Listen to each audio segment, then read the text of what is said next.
Hi, we are the Microplastics Identification Team, a multidisciplinary senior design team in the Kate Gleason College of Engineering. Every day, we interact with plastics.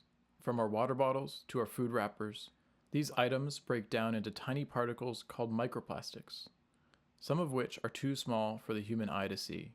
They eventually end up in lakes, rivers, sediments, and even biological samples, making it important to understand how much microplastic pollution exists and where it's coming from.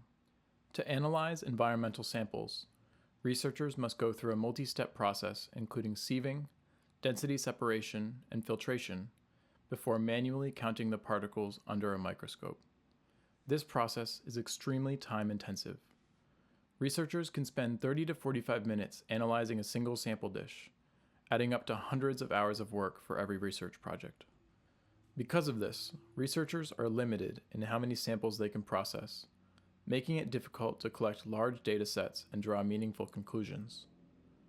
Our goal is to develop a low-cost, automated imaging system that can detect and classify microplastics to support ongoing research on plastic pollution.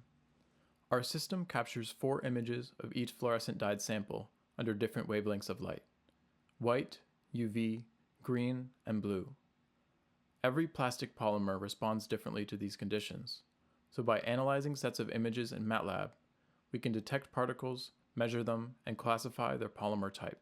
This reduces a process that takes multiple hours to less than a minute per sample, allowing researchers to analyze more data and better understand microplastic pollution.